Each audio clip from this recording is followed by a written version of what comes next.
The Gauntlet of Veridia. Executor Valerius of the Stellarian Hegemony gazed upon the holographic model of Veridia with an architect's appreciation. To his people, a planet was a canvas, and the Stellarians were the ultimate artists of civilization. Their philosophy was permanence. Their cities were monuments of plasteel and diamond-spun carbon that stood for millennia, their societies models of unshakable order, their home world a paradise of geological serenity. Veridia was the opposite. It was a geological infant throwing a constant, violent tantrum. "Report," Valerius commanded, his voice as calm and measured as the starship bridge around him. "Analysis of Veridia Prime confirms initial surveys, Executor," a technician reported. "Tectonic plate velocity is unprecedented. The landmass designated continent Alpha has shifted 12 kilometers in the last standard year. Volcanic activity is persistent and global. The planet's crust is a chaotic mosaic of magma plumes and subduction zones. In short, the world is tearing itself apart." "And the resources?" Valerius asked. This was the only reason they were here. "Unimaginably rich," the technician confirmed. "The constant geological upheaval brings heavy metals and rare isotopes to the surface in concentrations we've never witnessed. The caldera we have selected for Foundation Site 1 contains enough raw material to fuel our expansion for a century." Valerius nodded. The chaos was a temporary inconvenience. Once their atmospheric processors were in place and the Foundation Citadel was anchored to the planet's mantle, the world's tantrums would become irrelevant. The Citadel was a masterpiece of Stellarian engineering, capable of withstanding any force a planet could throw at it. It was a bastion of permanence in a sea of turmoil. "And the indigenous life?" The technician hesitated. "Biological life is sparse, mostly extremophilic bacteria. However, we have confirmed the presence of a sentient species, bipedal mammals, a lost colony we believe human." A murmur of distaste went through the bridge. Humans, the galactic nomads, a chaotic species that spread through the stars like weeds, adapting to any environment but mastering none. "Their settlement is located on the edge of the caldera," the technician continued, highlighting a small area on the hologram. "It appears temporary, almost primitive. Woven structures, geothermal taps for power, no signs of advanced shielding or permanent construction. They are likely descendants of a crashed vessel from centuries ago, devolved and clinging to survival."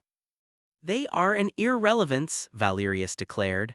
"They will be offered relocation. If they refuse, they will be moved. We will not allow a tribe of primitives to interfere with the hegemony's progress. Deploy the survey team, begin preparations for the Citadel's deployment." On the ground, Mara watched the sky. She didn't need a sensor array to know the newcomers had arrived. She could feel the subtle shift in the planet's electromagnetic field, a dissonant hum against the familiar, deep thrum of the world's heart. Her people, the descendants of the colony ship Wanderer, didn't call this planet Veridia. They called it the Grinder. They had learned its language not of words but of tremors. They could read the future in the taste of the air, the color of the volcanic plumes, and the deep, resonant groans of the rock beneath their feet. They didn't build cities of stone, they built communities that could be packed and moved in a single cycle. Their greatest technology wasn't a shield, it was a seismograph network so sensitive it was practically precognitive. Their greatest strength wasn't permanence, it was the knowledge of when to run. And the Grinder was about to sing. The Stellarian survey team landed in a display of casual power. Their shuttle was a gleaming teardrop of silver, and their prefabricated outpost rose from the ground in a matter of hours, a perfect dome of shimmering energy shields and interlocking plates. It was beautiful, arrogant, and utterly foolish. They had built it on a section of the caldera floor that Mara's people knew was a breather, a spot where the magma chamber below would soon exhale a wave of superheated gas and ash. The Stellarian leader, a tall, severe-looking alien in a form-fitting environmental suit, approached their settlement. Mara met him, her own gear a patchwork of tough, heat-resistant leathers and woven basalt fiber. "I am Sub-Executor Tame," the alien announced, his voice translated by a drone hovering at his shoulder. "This territory is now under the claim of the Stellarian Hegemony. We will provide you with transport to a more stable region." "This region won't be stable for you much longer," Mara replied, her voice calm. "You've built your fortress on quicksand, the deep pulse is coming, you have 3 rotations to move your camp before the ground opens up." Tane gave her a look of patronizing amusement. "Our Citadel's foundation will be anchored to the mantle. Our shields can withstand the heat of a star. We do not run from the whims of a planet primitive, we tame them." Mara simply shook her head. You can't tame a heartbeat, you can only learn the rhythm. She pointed to the east, where her people were already beginning to pack their belongings onto massive, six-legged crawler transports.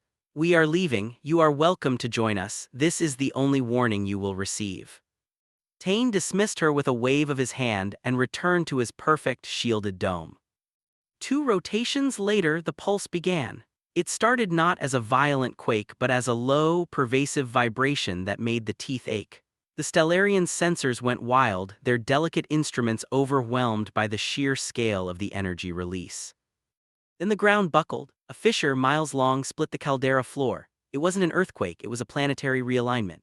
The perfect shielded dome of Foundation Site 1, anchored to a mantle that was now shifting beneath it, was subjected to sheer forces its engineers had never conceived of.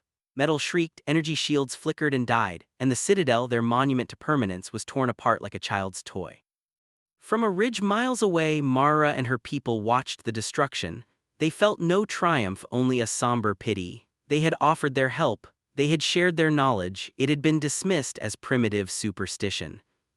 Through her long-range optics, Mara saw survivors crawling from the wreckage, their silver suits stark against the darkening, ash-choked landscape. They were surrounded by newly opened lava vents and clouds of toxic gas. They were trapped. Their shuttle was a mangled wreck. Their fortress was their tomb. "They're cut off," her second-in-command, Jax, said beside her. "The main fissure is between them and us. The only way across is the Gauntlet."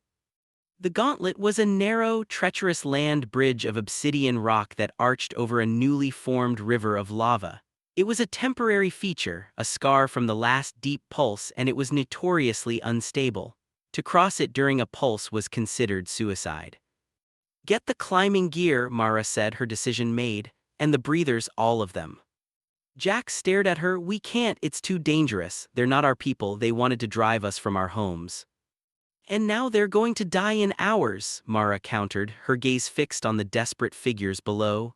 "We don't leave people to the grinder if we can help it, it's not our way."